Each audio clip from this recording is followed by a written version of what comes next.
You can listen to The Professional Left wherever you get your podcasts, on Netroots Radio, or at our website, proleftpod.com, where you can also contribute to this podcast. There's a PayPal button at our website, or you can mail us a letter and or contribution at P.O. Box 9133, Springfield, Illinois, 62791. This is the podcast for January 28th, 2025. It's not safe for work. Recorded live from the Cornfield Resistance, in cooperation with the Lauren Boebert Center for Gender Recognition Studies and Theater Etiquette. It's The Professional Left with Driftglass and Blue Gal.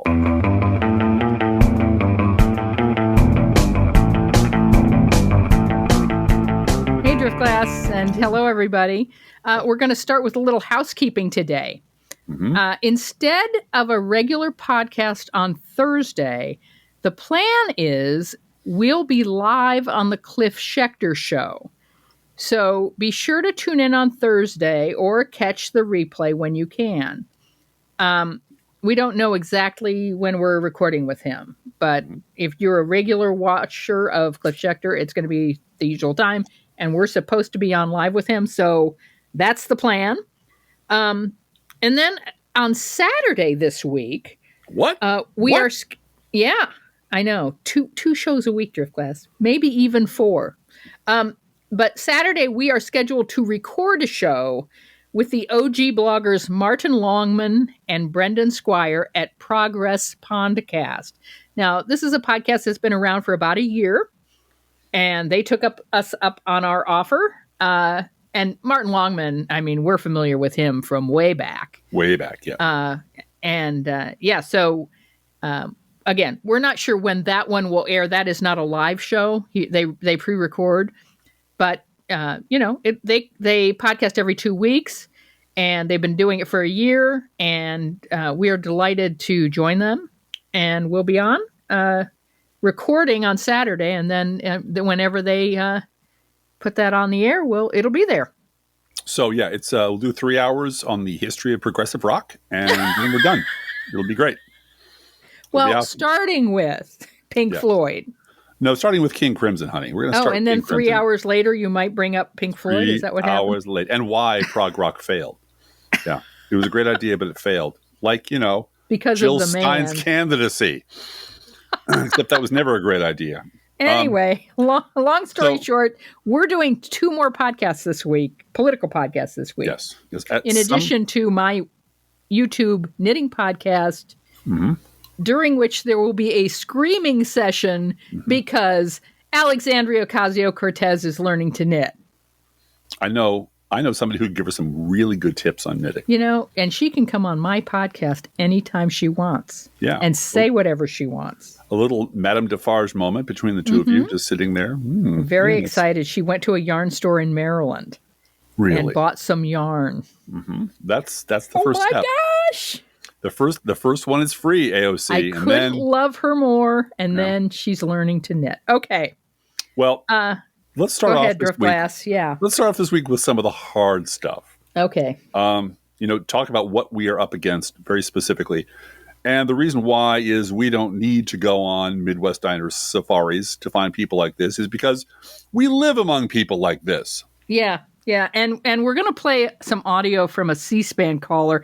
I remember when my mother stopped watching soap operas and switched to C-SPAN callers because there was more drama on the C-SPAN callers nut job Republican line than there was on Young and the Restless and General Hospital. Damn.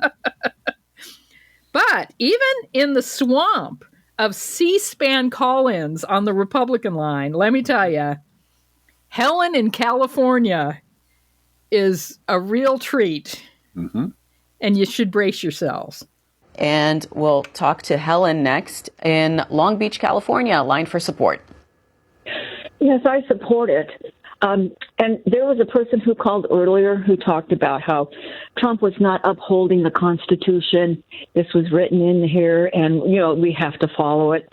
But the reason Trump was elected is because he doesn't follow the Constitution. He's an autocrat. And people knew that. We know he's an autocrat. We know he's not representing the Constitution, but he's representing the will of the people. And I guess I'm going to clarify is that our country under the Biden administration, with the open borders and the preoccupation with Ukraine and so forth, lost its legitimacy. The Constitution has lost its legitimacy, and people don't care that much about the Constitution as they care about the quality of life, and they care about the future of their country.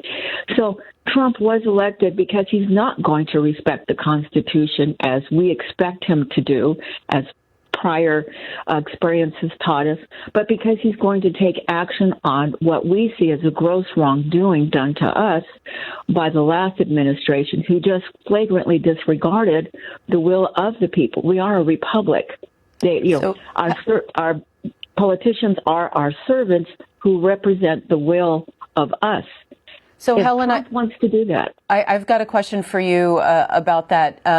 Would you be okay with the next president, let's see, after the 4 years, if it's a Democrat or a Republican, the next president also disregarding the Constitution and just following what he or she thinks is the will of the people?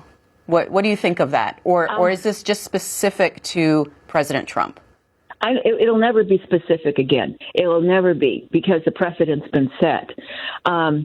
And we have had autocrats in the past. You know, they've always claimed national emergencies in the interest of, you know, the health, safety, and welfare of the public. We have had governments and presidential administrations who have disregarded the Constitution.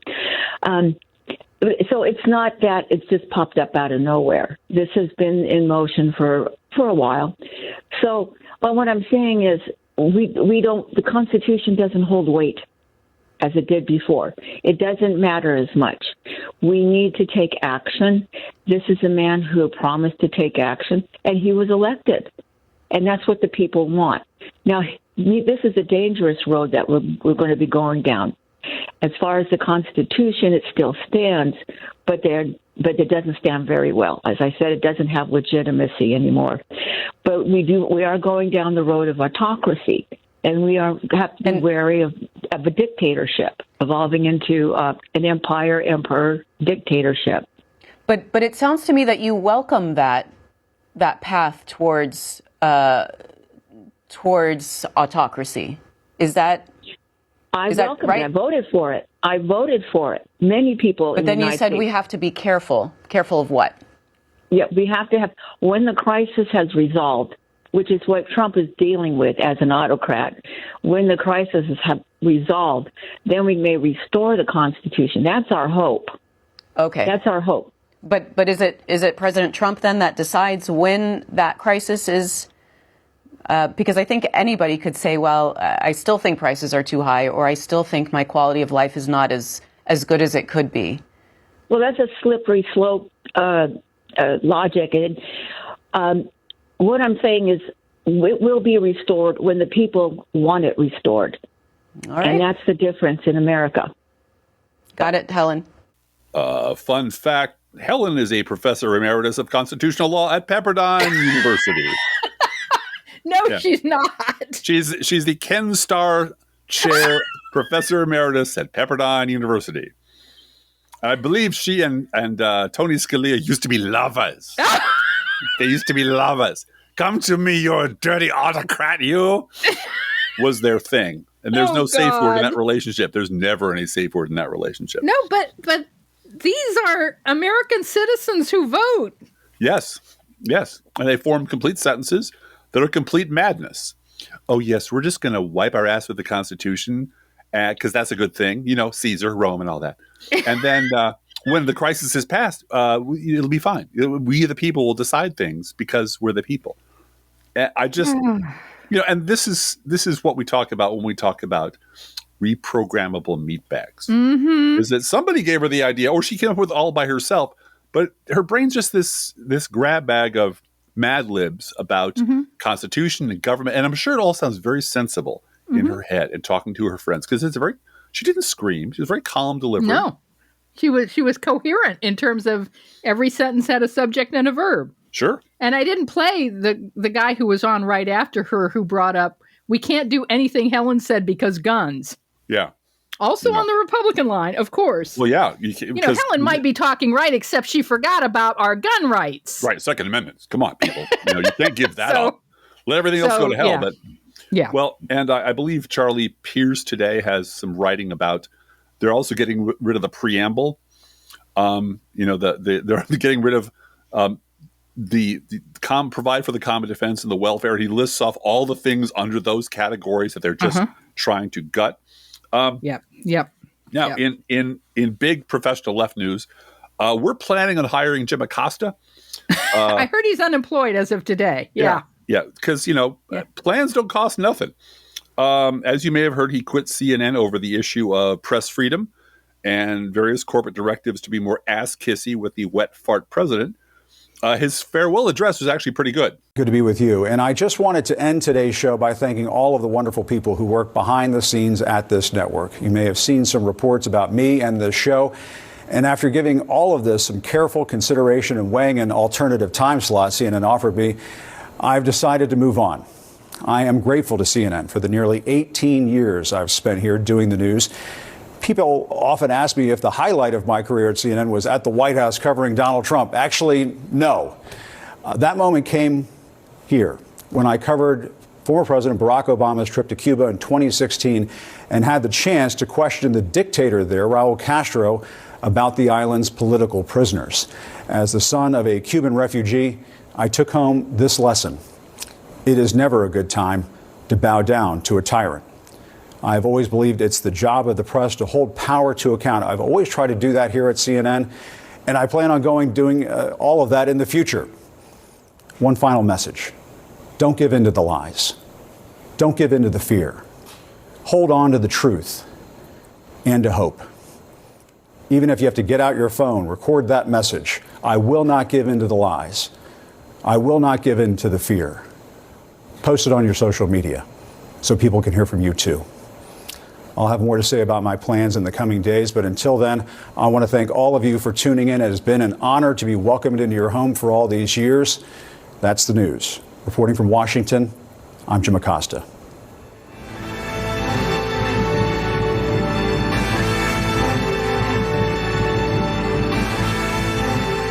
So we have come up with a plan to hire him, or a concept of a plan to hire him.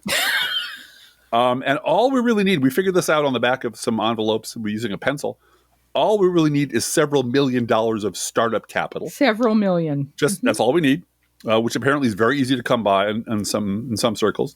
And continuous and substantial report from, like, say, MSNBC as we get the professional left 2.0 off the ground. 1.0 has been great. It's good for us, but we're going for the 2.0 now. MSNBC will also promote our podcasts relentlessly, and our blogs, and our branded merch. They're gonna have to do all that. Don't forget the keychains. Yeah. Keychains and the mugs, T-shirts, cozies, and various sex toys, dildos, things like that. They'll also have to hook us up with weekly columns in various major new publications. I understand that's just the standard contract for Never Trumpers, so we figure let's just shoot for that, just equity there. They'll arrange book deals or make us look good enough to publishers to want to publish our books. So that sort of thing. I want to write 800 words and then have Mika Brzezinski read them back to me and ask me what I think. That's what I want. Know your power, Blue Gal. Lean forward and know your power. My value. I know my your value. Yes. Mm-hmm. Yeah, lean forward. And I shall play the part of Joe Scarborough and interrupt you every few minutes, not letting you get really a word in edgewise, because that's my job in this relationship. And if you get uncomfortable, you'll just scream real loud. Right. And I'll cut over to, I don't know, Mike Barnacle, who will just nod and agree with whatever the fuck I say. That's right. It's a winning formula, Blue Gal. It occupies 4 hours of MSNBC time every day. Every day. Yeah. It must be working for somebody. But until this plan comes to fruition, of course, we will make do with Freshly Poured and our various fake sponsors, and, of course, the very real and deeply appreciated support of our listeners. Absolutely. Thank you guys for supporting this show. Very, very grateful for every day. One of the advantages of not being under the thumb of corporate media is, at least by and large, you can cover any topic you wish. For example, quitting the New York fucking Times and going indie has really put the spring back in the step of one Paul Krugman, Nobel Prize-winning economist Paul Krugman. Damn, he's getting it all off his chest now. He is letting everyone know everything that's gone down.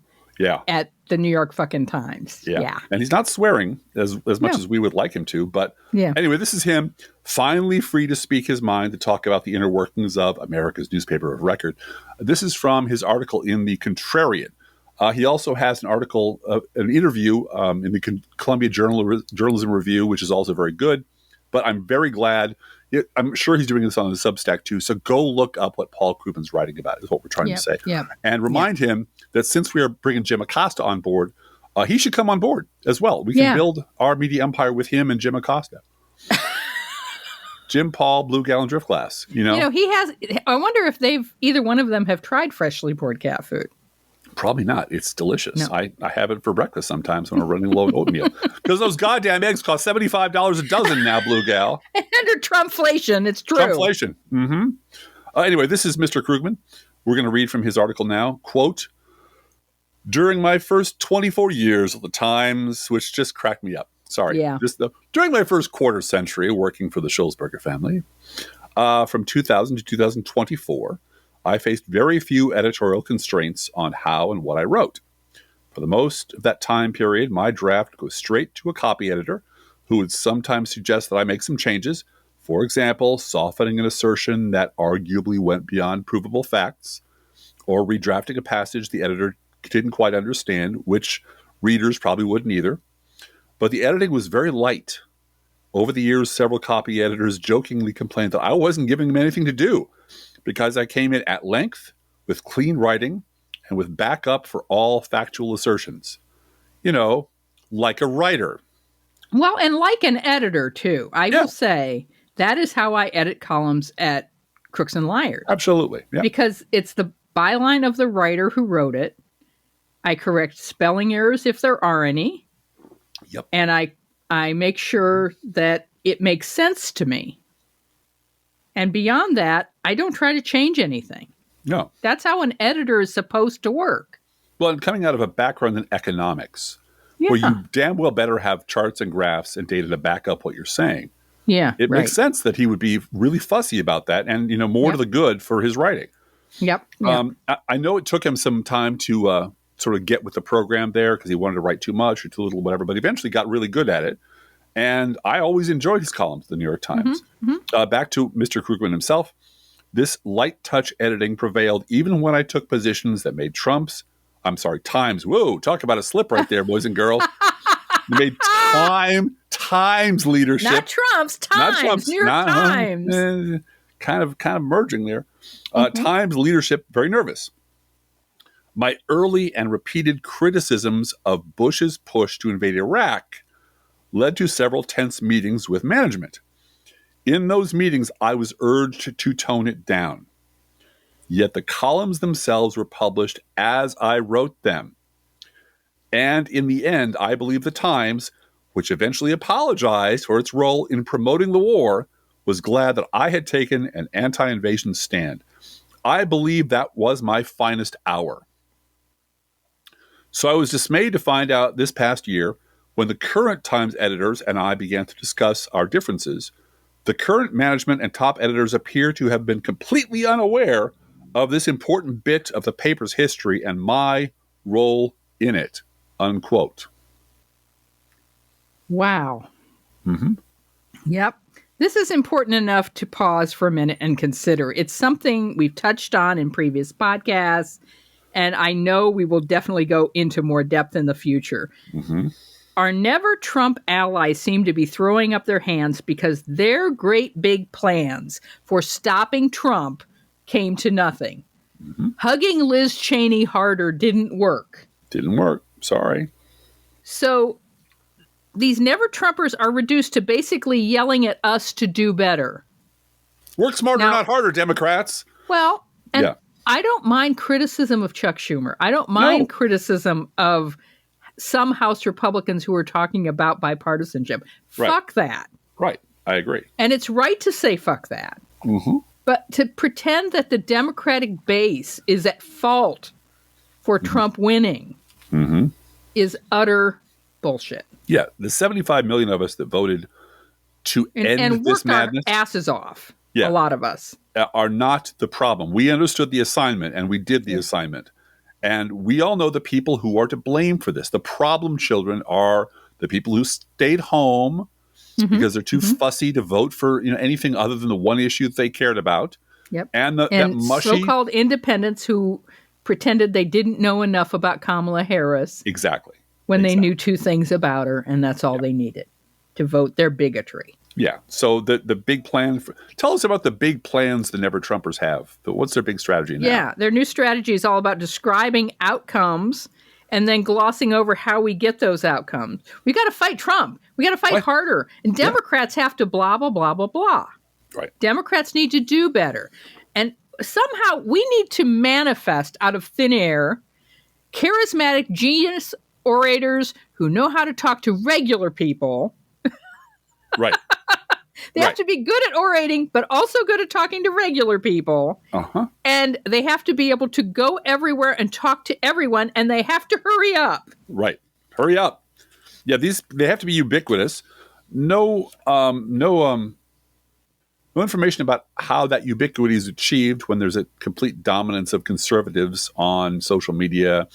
They have their own network. They have their own church. They have their own satellites. How many of the former Republicans are on MSNBC? Yeah. So, but I was lectured on the podcast I listened to that, just quit harping about building media infrastructure.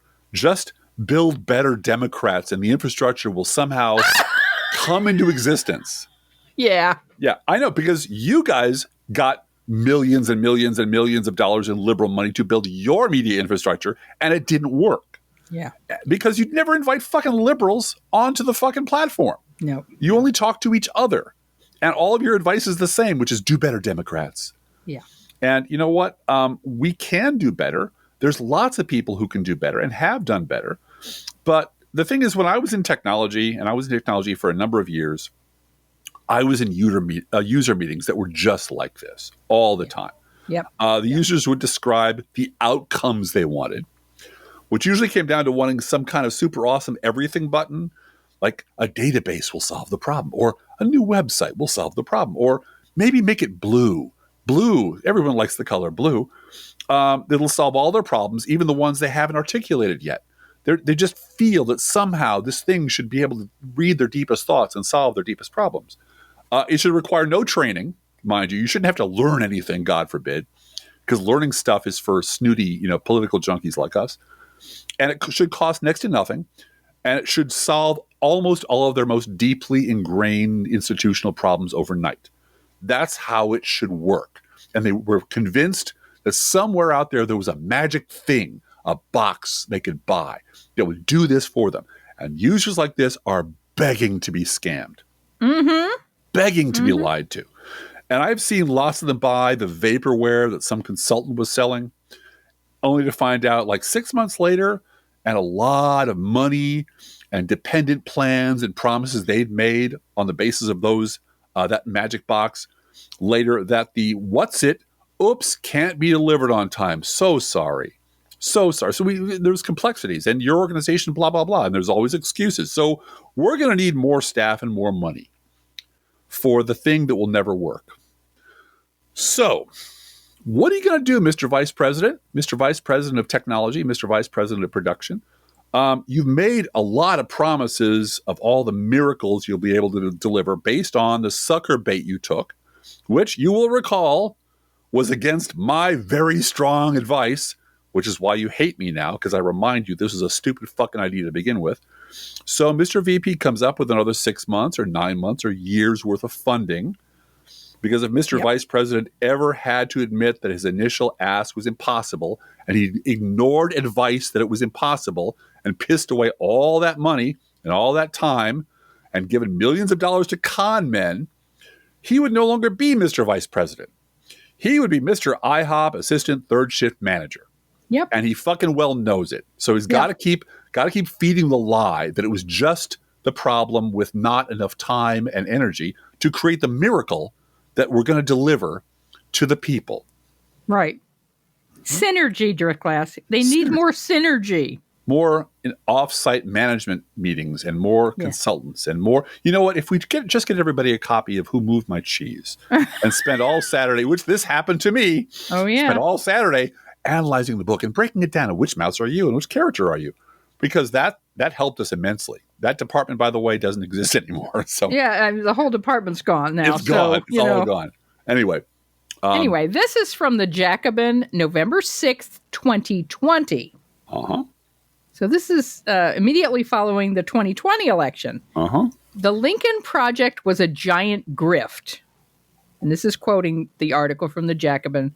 The Lincoln Project said it would win over Republican voters from Donald Trump. Instead, Trump consolidated his base as the group burned $67 million that could have been spent better on real political organizing.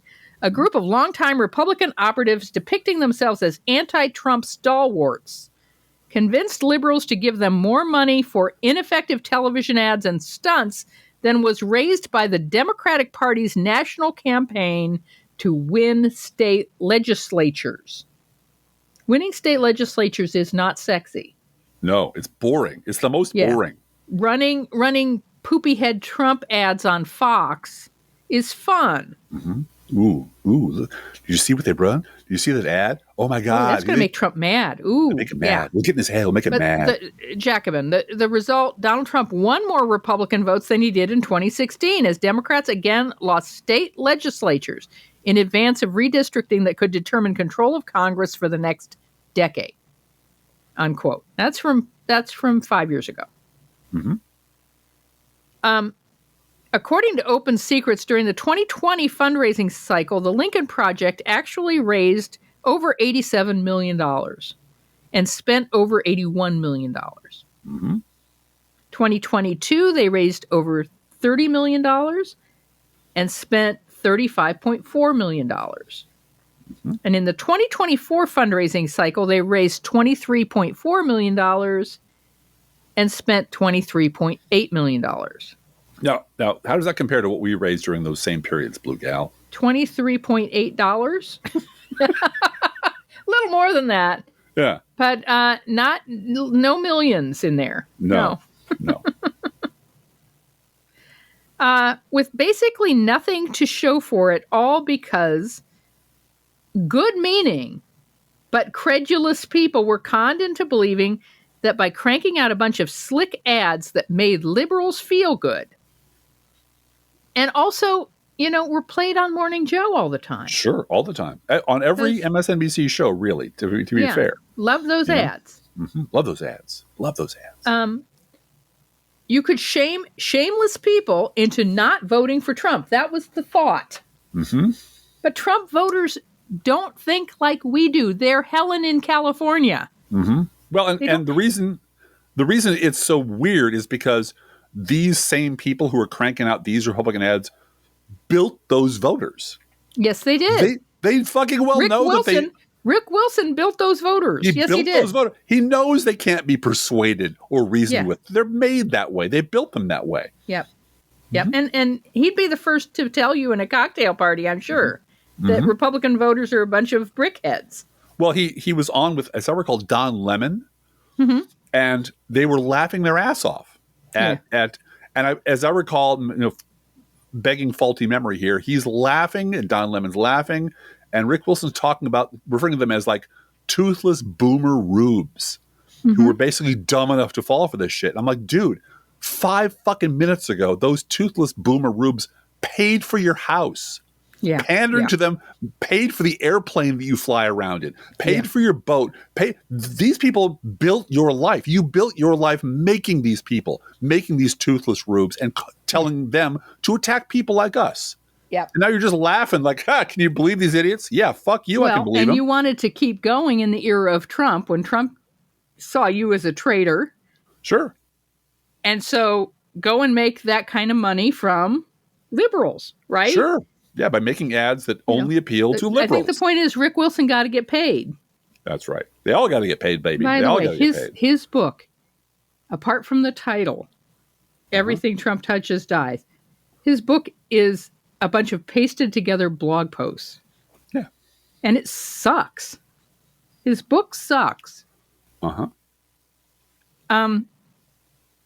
So Wait a minute. You can have a book made out of paste together blog posts. Are you sure, Blue Gal? Have you thought about that, Driftglass? Well, I think I should integrate that into our Jim Acosta plan, because that will make there you go. that will make getting MSNBC getting us book deals much easier, because I have the raw material right here for about 75 books I can do. Yes, I think you do. Yeah. Yeah. Oh, okay. Well, that's good news. Hey, let's retire. Mm-hmm. Yeah, so Republican voters don't have the same values. They don't accept the same factual realities. So why did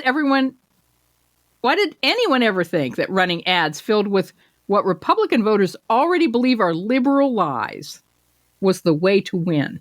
Yeah. It's insane from the beginning. Yeah.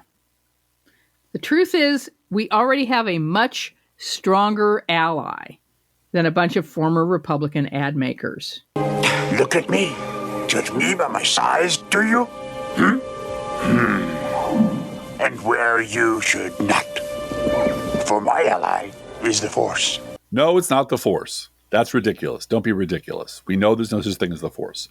There are such things as midichlorians, but we're not sure. We're not sure what they do. No, there's not.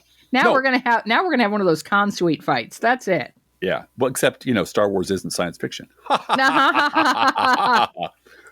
No, our very powerful ally is reality itself. Mm-hmm. Yeah. It is a powerful and dangerous ally, and the pain it can inflict, sadly, can never be limited to just the bad guys, because reality will have its way. But reality cannot be denied forever, because eventually water runs downhill. So let's go back to Paul Krugman for more quotes from his article. Quote, "Previous Times management and editors had allowed me to engage in the higher level economic debates of the time. The aftermath of the 2008 financial crisis led to a great flowering of economics blogs. Important, sophisticated debates, the kind we love, about the causes of the crisis and the policy response were taking place more or less in real time. Then, step by step, all the things that made writing at the Times worthwhile for me were taken away. The Times eliminated the blog at the end of 2017. So, in 2021, I opened a Substack account as a place to put technical material I couldn't publish in the Times. Times management became very upset when I explained to them that I really, really needed an outlet where I could publish more analytic writings with charts and stuff. They agreed to allow me to have a Times newsletter published twice a week, where I could publish the kind of work I had previously posted on my blog, right? So everything's fine now. In September 2024, my newsletter was suddenly suspended by the Times. The only reason I was given was, quote, a problem of cadence, unquote, which is some That C-suite. is such a C-suite word. It's C-suite bullshit if ever I've heard it. Yep. And I've heard a lot of it. According to the Times, I was writing too often. Oh, no. Oh, no. He's producing too much content. He's writing too much good stuff. I don't know why this was considered a problem, since my newsletter was never intended to be published as part of the regular paper. Moreover, it had proved to be popular with a number of readers. Mm-hmm. But we don't want to be popular with those readers. Those readers will be happy with Wordle. We want to be popular with, more Trump readers. And they don't like you very much, Paul Krugman.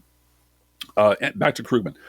Also in 2024, the editing of my regular columns went from light touch to extremely intrusive.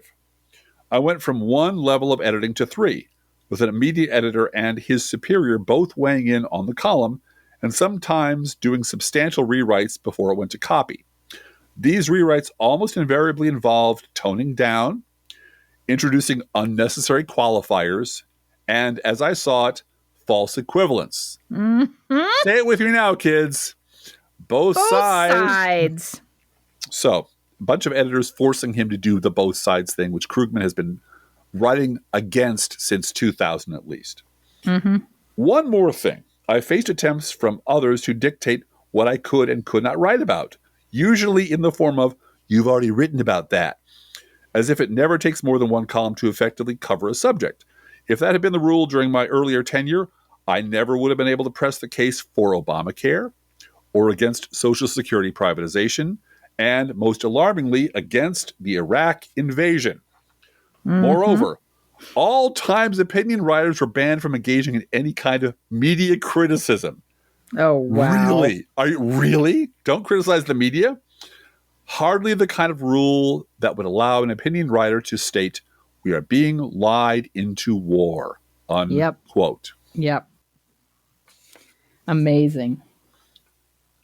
If you're looking for an everything button that will cost next to nothing and could solve the problem of an ascendant fascist party in the United States that at the moment controls the Congress, the Supreme Court, and the White House, we can tell you with 100% certainty that such a thing would not work because no such thing exists. And we're too moral to try to sell you one for $7 million. Right. 20 million, maybe. 20 million. $20 million. I might take that. I might take that money. Mm-hmm. However, since we have been at this fighting against the Republican Party for several decades, a couple decades, and we don't sleep ever. Yeah. We actually had a podcast listener, lovely people, join us for lunch yesterday, and they asked us, "When do you sleep?" By the way, when do you sleep? And we're like, what? What? I remember sleep. I remember that. Well, I'd been up till 1 o'clock the previous morning looking for that C-SPAN audio because I had heard it. Someone linked it on Blue Sky. Thank you very much for doing that. And I spent, 11 to 1 trying to find Helen in California. Mm-hmm. Well, thank God your billable hourly rate is like... Oh, yeah, it is $0. $1,400. So, and well worth every penny of it, Blue Gal. Yeah.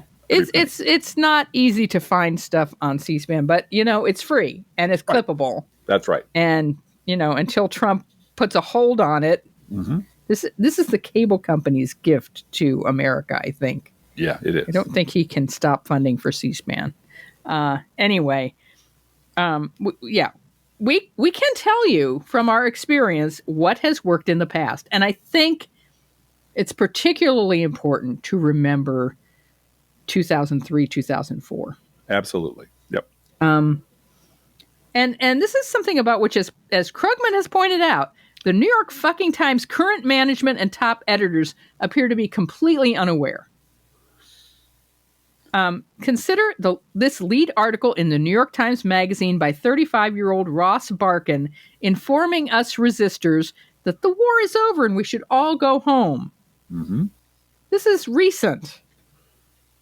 Goodbye, resistance. The era of hyperpolitics is over.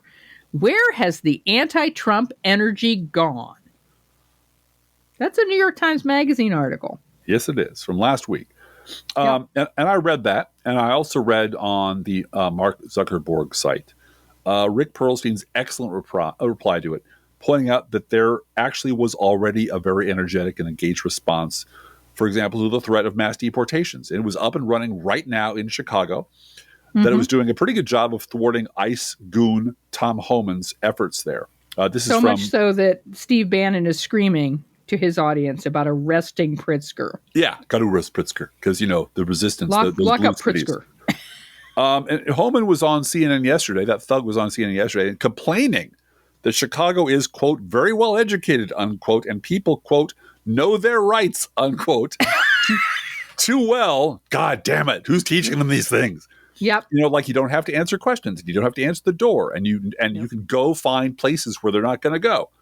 They know their rights too well for ICE to be able to enforce mass deportations. And I say, good work, Chicago. Well done. They know their rights too well. Yeah. For ICE to come in and just be fascists. Yeah. Yep. That says a lot.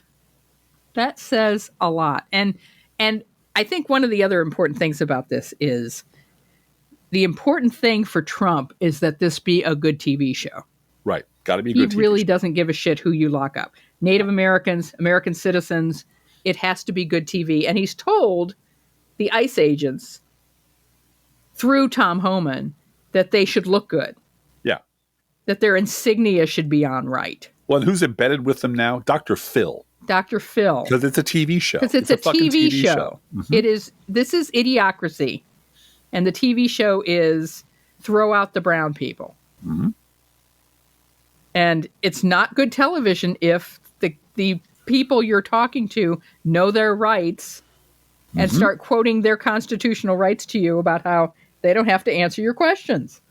Or you have several hundred people, many hundreds of people who are now gathering together to in unison to fight this strategy peacefully. And to thwart you. And to stand in front of undocumented immigrants and say, no, you have to go through me first. Here's all my identification. Let's spend an hour with me. And speaking of Chicago, the city hosted an Indivisible meetup. And you may be familiar with Indivisible, and some of you may be members of an Indivisible group from back in the 2017 era. Yep. In Chicago this past weekend, and I got to tell you, it's been frickin' cold in the Midwest. But this past weekend, over 500 people showed up to overflow capacity for an Indivisible meeting. Indivisible co-founder Ezra Levin also noted that they've had roughly 250 new Indivisible groups from since the election of 2024. And leaders are reporting surging membership. I can tell you this is true of Moms Demand Action. Yep. The ACLU fundraising is going very well. People are mad and want to do something in the Democratic base. I can say for a fact that the useless move on petitions are going on uninterrupted in my inbox. I think I muted those somehow. Yeah. I don't know. Well, I want to keep them there I want to go back and remember, send $3 to block the appointment of Sam Alito. It's completely useless. There's an algorithm running on a server somewhere that just cranks out bullshit petitions based on headlines for $3. And that stuff is just going to go on in the background. You can ignore that shit. But these groups, these activist groups full of your fellow citizens who joining together and are getting lawyers and good advice on how to stop this bullshit at the ground level, that's important stuff. But, this whole idea that, the war's over, we lost. The fight's over, we lost. The political war, this idea of the era of hyperpolitics is over. Yeah. Where has the anti-Trump energy gone? Exactly. We need to get on with our lives because it's over. It reminded me of something, Blue Gal. Reminded me of something from the dim and distant before time, about which we're not supposed to speak. But we're very transgressive here, and we're going to talk about the before time. Now, what was it? Oh, yes, it was this. From April of 2003. Flashback noise. Quote, now that the war in Iraq is over, we'll find out how many people around the world are capable of facing unpleasant facts. For the events of recent months confirm that millions of human beings are living in dream palaces. They're living with versions of reality that simply do not comport with the way things are. They circulate and recirculate conspiracy theories, myths, and allegations with little regard for whether or not these fantasies are true. And events of the past month have exposed them as the falsehoods that they are. My guess is that the Bush haters, that'd be George W. Bush haters, will grow more vociferous as their numbers shrink. Even progress in Iraq will not dampen their anger because, as many people have noted, hatred of Bush and his corporate cronies is all that is left of their leftism. Oh, sad. Liberalism has died in 2003. So sad, so very sad. And this hatred is tribal, not ideological. And so they will still have their rallies, their alternative weeklies, and their Gore Vidal polemics. They will still have a huge influence over the Democratic Party, perhaps even determining its next presidential nominee. Fuck yeah. But they will seem increasingly unattractive to most moderate and even many normally Democratic voters who never really adopted outrage as their dominant public emotion. God, just makes me sick. In other words, there will be no magic aha moment that brings the dream palaces down. No day will come when the enemies of this endeavor turn around and say, we were wrong, Bush was right. They will just extend their forebodings into a more distant future. Nevertheless, the frame of the debate will shift. The war's opponents will lose self-confidence and vitality. And they will backtrack. They'll make claims that they always accepted certain realities, which in fact they rejected only months ago, unquote. In case you didn't know that, that was a smarmy, overconfident Republican named David Brooks, writing about the folly of those resisting a different war at a different time in the pages of Bill Kristol's Weekly Standard in April of 2003. Yep. Now, I got to say, if history had stopped right then, he might have been proven right. Sure. But the war wasn't really over in 2003. History kept going. Reality just kept going. History just kept on going. And if you weren't around back then, or you were too young to pay attention, you might not understand how completely the odds were stacked against us. Oh, and I should mention, I did a little math. Mr. Barkan, the author of the New York Times Magazine article, was 13 at the time. See, and that's part of the point. And I said this on Bob Seska, that regardless of how old you are, if you understand the history of the world, if you have some concept of how revolutions come, revolutions go, autocracy comes, autocracy goes, then you have a little bit more of a basis of, I don't want to say sanguine, that's not the right word, but you have a little bit of perspective. And from my perspective, I am just also paying attention to how colossally Trump is fucking up one time after another. I mean, he just suspended spending for 2 weeks, but not Medicare and Medicare and Social Security, because those are third rail. He knows that. But Medicaid. But Medicaid, which over 50% of the newborn babies in America are covered by Medicaid, including, 38 million people in Florida. And they shut down the portal for Medicaid in Florida. Well, and it's go ahead. Oh, no, I was just going to say, as in 2003, if you were willing to be a staunch Bush Republican and a rah-rah war supporter, you were willing to look the other way as things got worse. There's they were able to deny reality up to a certain point, and the point's always kind of negotiable. But at some point, just the balance tipped, and it just got to be too much work to keep lying about how bad things were. And that's when things changed. That's when reality caught up with the bullshit.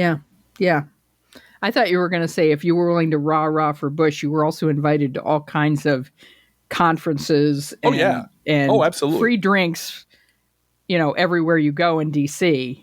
For people who were more than willing to support the war from the cocktail lounge at the Marriott, right? But yeah, so he might have been proven right at that point. But if you weren't around back then, you might not understand. The odds were stacked against us. And 3 days after Brooks's column in the Weekly Standard, George W. Bush was standing on the deck of the USS Abraham Lincoln giving his mission accomplished speech. Now, the pundits swooned that day. They loved him. They loved him so much. This is all from a retrospective in the Huffington Post, May 1st, 2008, 5 years later, when the war was still going on. Yeah. Looking back. And it's interesting because May 2008 is when I discovered the church that we are now attending. Because they were having an interfaith service. I had just moved to Springfield, Illinois. May 2008 is the month I moved to Springfield, Illinois. And they had an interfaith service to commemorate the 5th year anniversary of the Iraq War. And they had nuns and rabbis and imams and Christian pastors and Catholic priests and everybody up front. I was just like, okay, this is my church. Well, no, I'm sorry, Blue Gal, but according to David Brooks, the Bush haters will grow more vociferous as their numbers shrink. No. As progress in Iraq won't dampen their... There were 300 or 400 people in Springfield, Illinois at this church that day. Did they have their Gore Vidal polemics going? Did they have that going? No. Nope. Oh, no one mentioned Gore Vidal at the service at all. Did normal Democrats avert their eyes and say, you smell bad, stinky liberal people? No. Okay. Well, we just commemorated the 5th year, 5 years at war. Of the war that was going to be over by Christmas, according to Bill Kristol. That was mission accomplished. Yeah. The war that was mission accomplished 5 years later. Yeah. Mm-hmm. But at the time, the day that George W. Bush stood on the deck of the USS Abraham Lincoln in his flight suit and mission accomplished banner, Chris Matthews on MSNBC called Bush a hero and boomed, he won the war. He was an effective commander. Everybody recognizes that, I believe, except a few critics. Yeah. Women like a guy who's president. Check it out. The women, they like this war. I think we like having a hero as our president. It's simple. Chicks dig war, baby. Chicks dig it when a guy in a flight suit wins a war for them. Yeah. And Gwen Ifill, who I admire greatly before she passed away, unfortunately said Bush was part Tom Cruise and part Ronald Reagan. On NBC, Brian Williams gushed, the pictures were beautiful. It was quite something to see the first ever American president on a carrier landing. Wow. I remember Brian Williams. Remember Brian Williams, Blue Gal? I do. Remember Chris Matthews? Yeah, where are they sure now? Do. Bob Schieffer on CBS said, as far as I'm concerned, that was one of the great pictures of all time. His guest, Joe Klein. Remember Joe Klein? Responded, God. Well, that was probably the coolest presidential image since Bill Pullman played the jet fighter pilot in the movie Independence Day. That was the first thing that came to mind for me. Now, everyone agreed that the Democrats and anti-war critics were on the run. Now they're on the run, and they're never going to get it back. It's going to be over for them. There's going to be a permanent Karl Rove, permanent Republican majority. Right. This is the way we get it. We get it by going to war, kicking ass, and showing the world who's boss. And then after getting his ass kicked by John Kerry in every single fucking debate, Bush relied on one of the most savage slander and gay-bashing campaigns in modern history. That was engineered, by the way, by resistance hero Matthew Dowd and scumbag Karl Rove, with a big assist from the Fox News people and the Swiftboat scumbags. Mm-hmm. The incompetent, dry, drunk, half-wit president won re-election in November of 2004, and 1,000 blogs were born. 1,000 blogs were born because we couldn't believe it. Yours, mine, lots and lots and lots of blogs. Yep. I started my blog the day after Election Day, 2004. People found that they could be heard by other people. They weren't alone. There were people out there who thought like them, or were outraged like them. And how do we get together? And how do we talk? And how do we organize? And how do we make this into a movement? Yep. And by the way, within 1 year, the Bush administration started to fall apart in ways the Republican White House could no longer cover up. And the conservative media could no longer outshout. Because we're still at war, and soldiers are still dying at war when mission was accomplished. I thought mission was accomplished. It got so bad that by April of 2006, with Iraq now in complete chaos, the Bush White House felt it necessary to reassure everyone that Rummy was doing a heck of a job. Uh-huh. You know, you go in with the military you have, not the military you wish you had. Mm-hmm. President Bush expresses full support, appreciation for Defense Secretary Donald Rumsfeld. Greatest one ever. Greatest Defense Secretary ever. 7 months later. Actually, the day before the midterm elections, he reinforced that he loved Donald Rumsfeld. Loved him. And Donald Rumsfeld wasn't going nowhere. One of the greatest maybe the greatest defense secretary in American history. Yeah. Maybe the greatest. And the day after the midterms, quote, Bush ousts embattled Rumsfeld. Democrats near control of the Senate, unquote. Yeah. Now, by this point, the blogs had focused so much resistance energy that they were able to help Ned Lamont kick the ass of incumbent senator and Iraq war pimp Holy Joe Lieberman in a free and fair Democratic primary.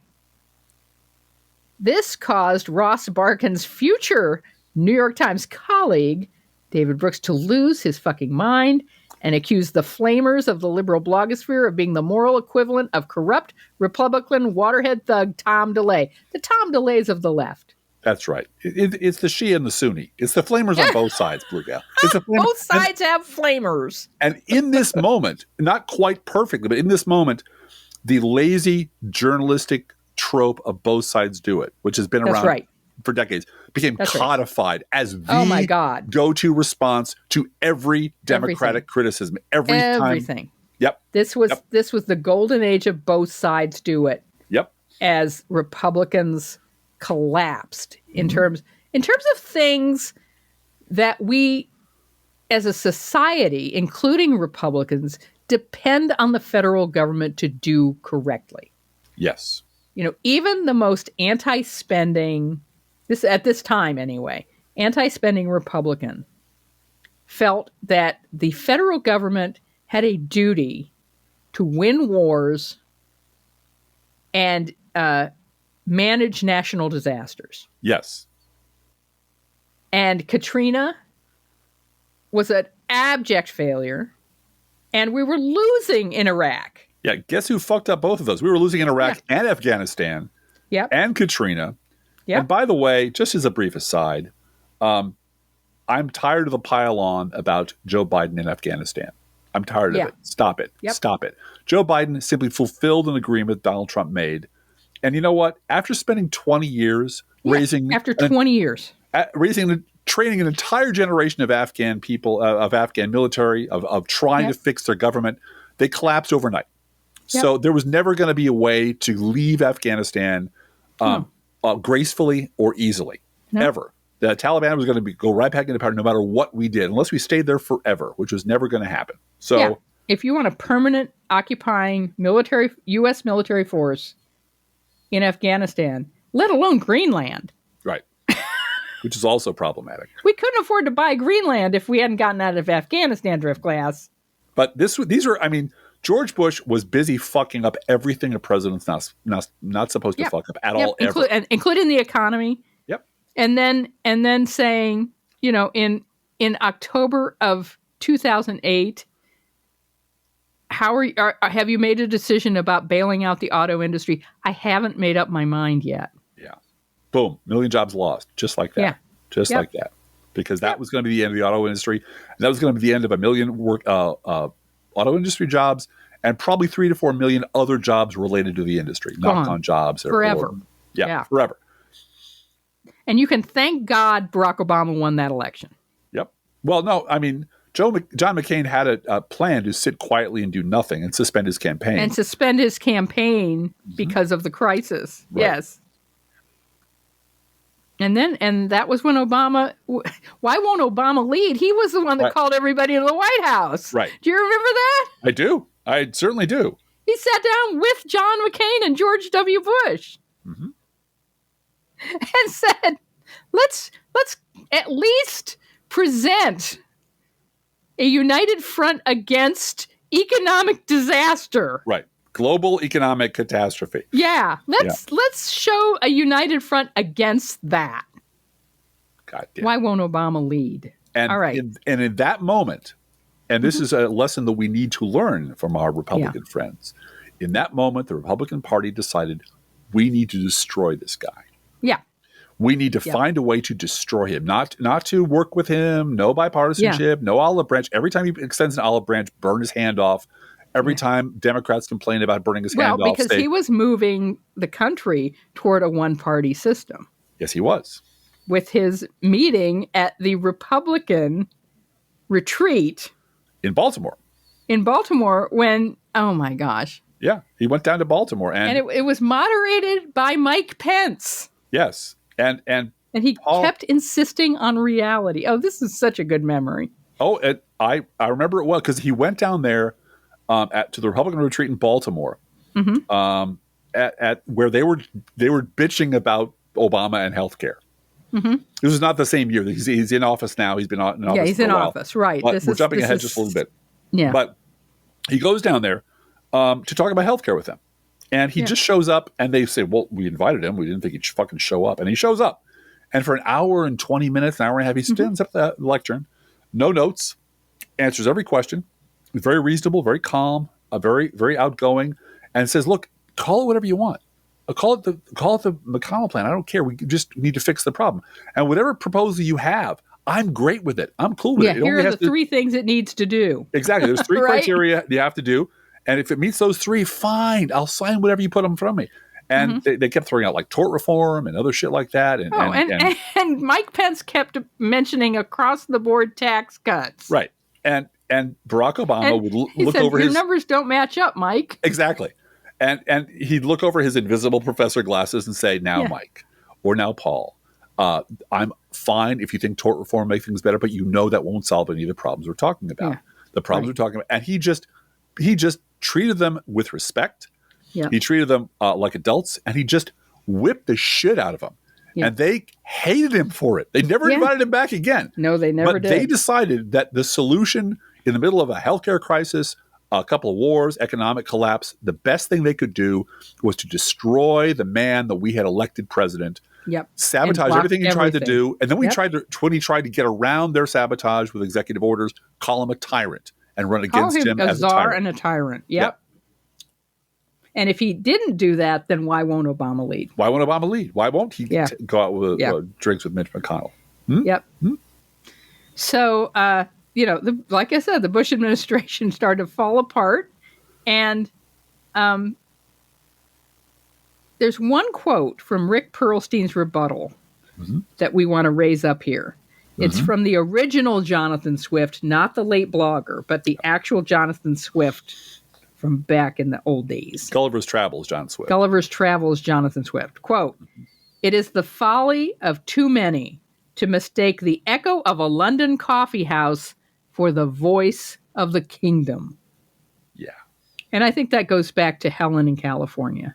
Absolutely. Talking about the American people this, and when the people want this. Well, it also goes back to the New York Times people who have to do, what we call diner safaris to the Midwest. Yeah. They don't know what the fuck's going on out here. We do. We actually live out here. We really do know what's going on. And we can tell you that there is energy to spare out here in the real world. Wouldn't you say, Blue Gal? And anger and a little bit of depression and needing to mourn. That's right. And needing to regroup.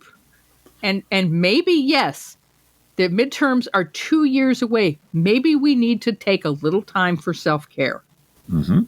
Maybe a month. In the meantime, as I say, Donald Trump didn't know that he was taking away health care from newborns for 2 weeks. Over 50% of the newborn babies. He's anti-baby, everybody. Yeah, well, we know that. It's just that at the moment, so much of what is going on is scattered by the grief and shock and fear. And yes, the other side is doing shock and awe right now. And frankly, the Beltway press loves it. Yep. Because they're getting attention and they get something new to write about every single day. And they don't have to work real hard. But our scattering has not yet gathered itself into a hammer capable of smashing the American Fascist Party to smithereens. Not yet. Not yet. Not yet. No, we're tired. No. And we're angry and we're grieving and we're groping and around we're the dark. A little disillusioned. I'm not going to lie. We're a little disillusioned with our fellow countrymen. Yeah. But are we surprised? No. I mean, honestly, after the 2016 election, the 2020 election, after 50 years of Republican history, we who have been following this stuff for decades understood this is the Republican Party. This is what they wanted. This is what they wanted all along. I wrote shit back in 2005, that you could reprint today, 20 years later, and you would not be able to tell the difference between a critique of the Republican Party now and 20 years ago. Because what I was saying in 20 years is, this is what's coming. You keep doing this shit. You keep playing this game. This is what the outcome will be. And now it is here. And so those of us who saw it coming and tried to warn are also grieving, are also tired, are also don't sleep. But Yep. there is plenty of resistance energy out there, just as there was in 2003. And what all it requires is a gathering of the energy and a focusing of the energy. And you'd be amazed. You can stop wars doing that. You can bring down presidents doing that. But you have to do it as a group, and you have to focus your energy and work together. And I'm so proud of the people in Chicago and other large cities who are doing exactly that and getting no notice. Because it's easier to write a headline about Pritzker and the mayor of Chicago, Brandon Sanderson. Is that his name? Anyway, Brandon. I call him Brandon. He, first name basis. Prepared for this. Yeah. That's why Steve Bannon was J.B. Pritzker in jail. How dare you quote constitutional rights to an ICE agent? How dare you? Don't you know we're above the law? Uh-huh. Anyway, take All heart, right. kids. Take Real hearts quick, and remember, let's do a news roundup. Take heart and remember where you were 20 years ago and the fact that we did amazing things then, and all that energy and all that We're intention. going to do amazing things in the next 2 years, and then in the next 4 years. Yep. I am not disheartened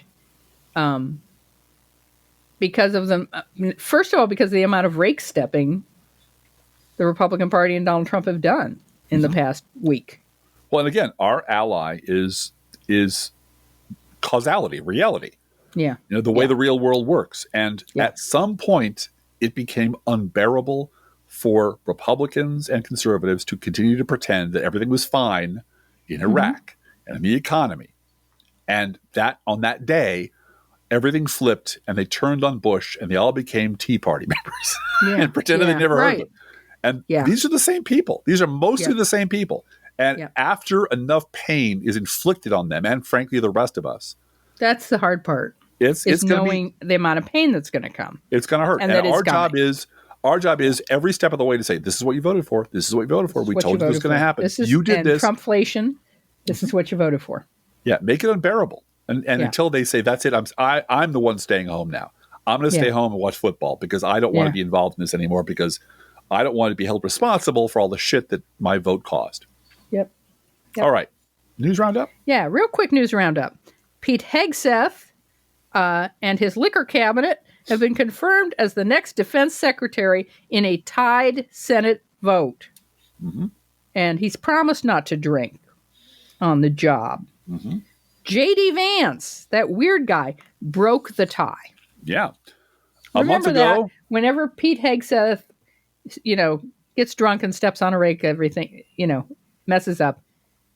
J.D. Vance broke the tie. J.D. Vance put him there. A month ago, the U.S. Department of Transportation published a Climate Strategies That Work playbook. Very helpful. It included such topics as road pricing, parking reform, and transit system integration. For each one, the U.S. DOT summarizes research findings and suggests federal funding opportunities. Very helpful. As of this week, that webpage has been deleted. Donald Trump has issued another trans-military ban, so watch for the lawsuit on that one. But he left much of the details to Pete Hegseth because he had to go golfing this week. Very busy. He's very busy, man. In Mar-a-Lago. He's in Florida. It states that the policy states that being trans is incompatible with, get this, an honorable, truthful, and disciplined lifestyle. Something that Donald Trump and Pete Hegseth know everything about that. Yes, they do. This is from David Dayen, and it's a very big deal. This is something that we should all be keeping our eye on because this has real-world consequences. Trump's pause on federal grants, loans, and other spending is intended to draw litigation. That's the point of it. That his most radical advisors think he can win in the Supreme Court and render Congress irrelevant in the governmental order. The first branch of government, the one that controlled the purse strings. He wants to cut them completely out of the picture. Impoundment, particularly the vision of Russell Voigt, where presidents can nullify appropriated funds based on policy preferences, violates the Constitution, federal law, and judicial precedent. If upheld by the Roberts Court, 3 branches of government go down to 2. But that can affect court funding. Oh, yeah. And Donald Trump deciding to eliminate courts where he doesn't like the judge. Mm-hmm. And the Roberts Court knows that. They're evil, not stupid. Elizabeth Warren had a statement. While President Trump illegally pauses federal funding from Congress, the Senate must not be business as usual. We do not consent to this lawless power grab. I wish for my party 1,000 Elizabeth Warrens, but we do have a bunch of people like this who do speak out. And AOC, Elizabeth Warren. Yeah. There are a number of them. Yeah. The problem is they don't have a megaphone the size of a planet. So it's easy to write the entire Democratic Party is just sitting on their hand doing nothing. Yes. Which is not true. But hey, look over here, Blue Gal. Look over there. If you look very carefully, it's cancel culture. Oh, no. Cancel culture is wrong. It's always wrong, except when it's TV meteorologist who's ousted from CBS station after slamming Musk's Nazi-like salute on Instagram. Oh, then it's okay. CBS 58 meteorologist Sam Caffell is no longer with the station after she criticized Musk on her personal Instagram account for making what appeared to be a Nazi salute during Trump's inauguration. So CBS 58 is pro-Nazi salutes, I guess. They're pro-Nazi salute and anti-free speech on your own time. This is something that some of us learned the hard way when we were in the working world, especially at the dawn of the Facebook age, which is nothing in your life is private anymore from HR. Right. If you're out partying and they see you with a cigarette in your hand, this was never my case, but then HR can cancel your insurance because you lied on your insurance form or whatever. So your entire personal life was now the business of the business you're in. And that's not a Republican or Democratic policy. That's a corporate policy that has now made its way into cancel culture. From Talking Points memo to battle woke, the Department of Justice suspends Black History Month and Women's History Month. Oh, great. Because they have to combat the scourge of DEI, which, as I have mentioned before, DEI is the N-word. Yes, it is. That's what it is. And CRT didn't work, so DEI is the N-word.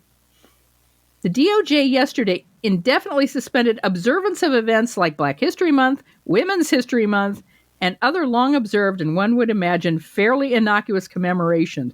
No, we now have Black Women History Year. Yeah. Well, does this mean Christmas is on the chopping block too? Because that's the celebration. Jesus was brown. Brown, Jewish, and preached mercy.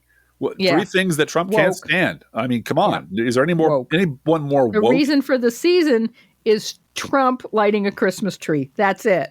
Yeah. Pagan. But here's some details. Yesterday, as part of the implementation of Trump's anti-DEI executive order, racist pig, and the related anti-DEI, N-word, guidance memorandum from the Office of Personnel Management, the Executive Office of the United States Attorneys immediately suspended observance programs until further notice and advised regional U.S. attorneys' offices that we believe it would also be prudent for the USAOs to suspend all observance events at this time. So, no Hanukkah, no Christmas, no New Year's. Sorry. From the New York Times, President Trump fired 17 inspectors general in a late-night purge of the internal government watchdogs. By the way, this is one of the first of his impeachable offenses. Yeah, it's one of the early ones. Yeah. Put it on the list. Trump administration bans non-U.S. flags from being flown at embassies. The policy stands in contrast to instances during the Biden administration when gay pride and Black Lives Matter flags were flown. How about a Trump flag? I bet he'd let a Trump flag get flown. We'll wait and see. On Monday evening, Trump wrote that the military just entered the great state of California and under emergency powers, all caps, turned on the water flowing abundantly from the Pacific Northwest and beyond in a post on his social media crap shack, Truth Social.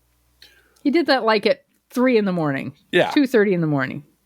The California Department of Water Resources, motto, water never sleeps and neither do we, responded in a statement issued a mere 2 hours later. Rapid response. The military did not enter California, you dumb fucking lying sack of shit. The federal government restarted federal water pumps after they were offline for maintenance for 3 days. State water supplies in Southern California remain plentiful, unquote. Yeah. That rapid response and calling out the bullshit.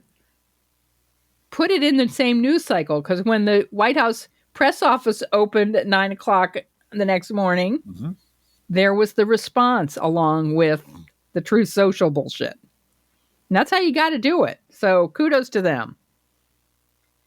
Hey, everybody, feel free to write both of us at proleftpodcast@gmail.com. We love hearing from you. Be aware that if you write to us at any of our addresses, we reserve the right to read your email, or U.S. Postal Service, go Postal Unions, fire to joy. Letter on the air unless you say otherwise. We got a donation from someone this week, January 24th, that was postmarked December 5th. They're out to get us, Blue Gal. That was rare. That doesn't happen. I know this just got put in a box someplace. Something happened to it. It does happen. It does happen. We reserve the right to read your email or U.S. Postal Service, go Postal Union's letter on the air unless you say otherwise. Thank you for repeating that, Blue Gal, just to drive the point home. It's been a long hour, Driftglass. It's been a long day, Blue Gal. It's been a long day. But a good day. Don't forget that we've got these gourmet coffee guidelines. Consider them federal law at this point. According to the Trump administration, if you can afford to buy an espresso-based beverage for yourself, you have to buy one for us. It's the law. Sorry, it's the law now. This is not charity. This is our job. If you can spare $5 a month, please spare $5 a month at patreon.com/proleftpod. Consider it your vote against fascism. Yeah, and also vote against fascism. Yeah, and also vote against fascism. Literally do that as well. And literally, find a group, yes. Find a group, join a group, and share your thoughts, and together we shall overcome. Yep. Please share our show on social media, and if you love this podcast, please get someone else to listen, at least to the good parts. We appreciate that, and thank you for doing that. Hey, Driftglass, how are the Internet Kitties doing this week? Blue Gal, the Internet Kitties cannot believe the White House has stolen their knock shit off the table and walk away like nothing happened trick. Let's think about living. Think about living. Let's think about loving. Think about loving. Let's think about the hooping and the hopping and the popping and the lovey-dovey. Let's forget about the wine and the crying, the shooting and the dying, and the fellow with the switchblade knife. Let's think about living. Let's think about life. The Professional Left podcast is recorded under a Creative Commons license. Copyright 2024-25, GGBG Productions.